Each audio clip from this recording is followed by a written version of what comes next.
Sarah's house stood on the very outskirts of our village. An impenetrable taiga began right behind his garden. Perhaps that is why, since childhood, Sarah has been firmly attached to the wild. Even when she was just a girl, she could go to the taiga with her father for a few weeks, and then return as if nothing had happened, as if it were not a grueling expedition through impassable places, but a relaxing trip to Turkey. Sarah grew up a strong, healthy child, as if taiga herself fed her strength and energy. But her parents died very early. They left one by one, leaving the girl alone in this vast world. And it is unknown how she would have coped with such a loss if there had not been this wild forest nearby, which became her second home. The girl's first thoughts after losing her parents were to give up everything and run wherever she looked. And, most likely, if she had done so, nothing good would have come of it. Sarah went to the taiga for a whole month. People in the village have already begun to say that the girl disappeared, they say, without a trace, melted into the vast expanses of the taiga forest, but, surprisingly for everyone, Sarah is back. However, something invisible has changed forever in her. The villagers often visited Sarah, trying to become a big and loving family for her. The girl, of course, understood and appreciated this, trying to repay everyone in kind. But still, she was a reserved person by nature. And it was only to her best friend that she was able to admit that she was now expecting a baby. "When did you get there?"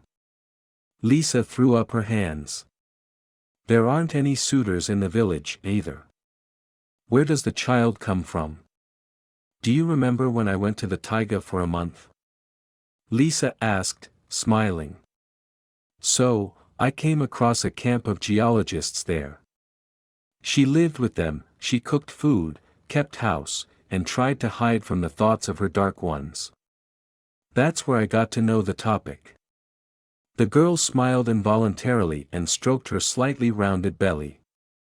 Memories of a young and broad-shouldered young man who could still turn her head popped up in her head.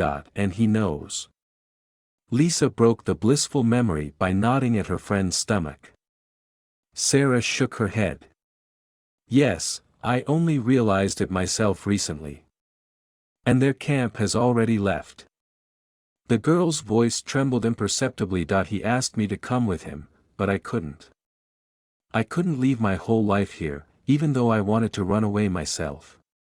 Imagine, it turns out that I can't do without all this.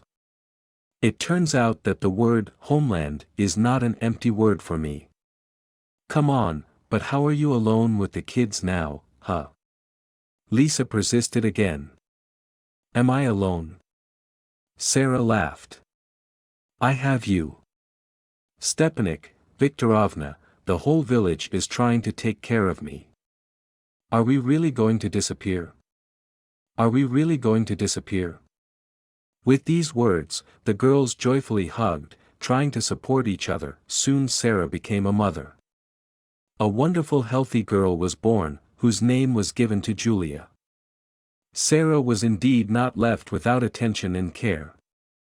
Sometimes the girl thought to herself how lucky she was to be born here, in this taiga and remote corner, where people still retained their humanity and kindness of heart. Despite the fact that Julia was still very young, Sarah had already taken her with her to the taiga.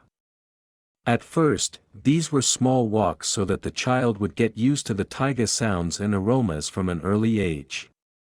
Julia spent her first night in the taiga when she was just 1 year old. Many were surprised.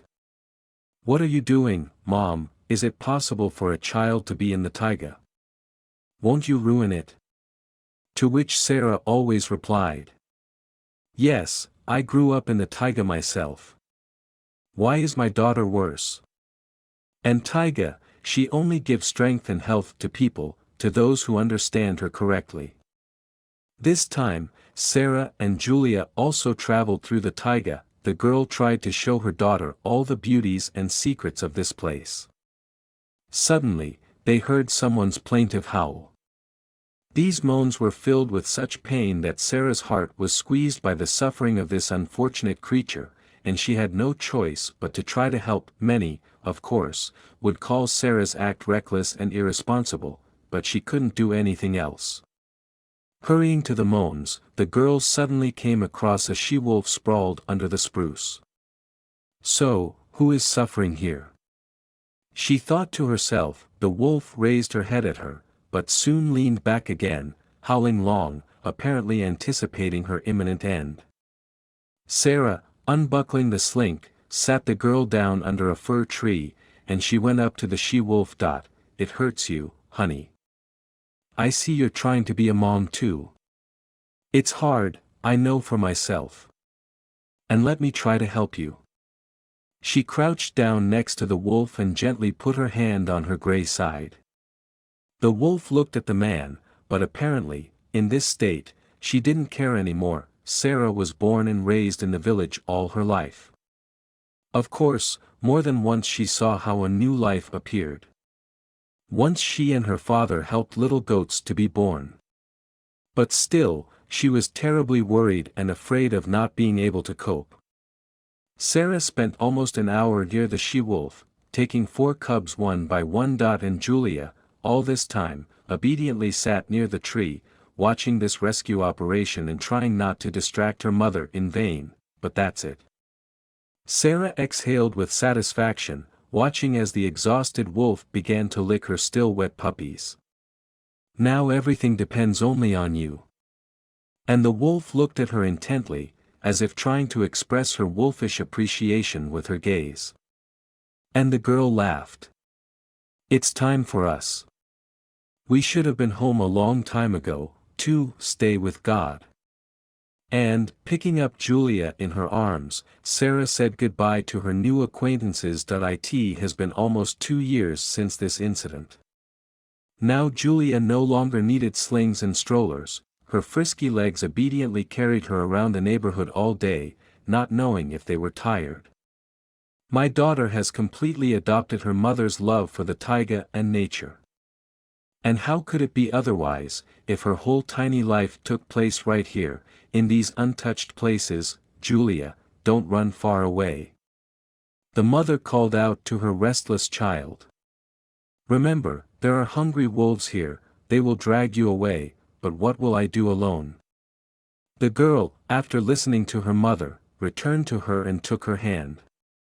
Well, now it's another matter, Sarah said with relief, but at that moment, as if out of nowhere, a huge brown bear appeared in front of them.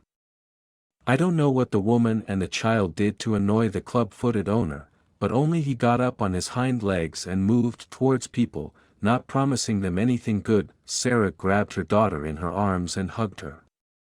There was only one thought in my head.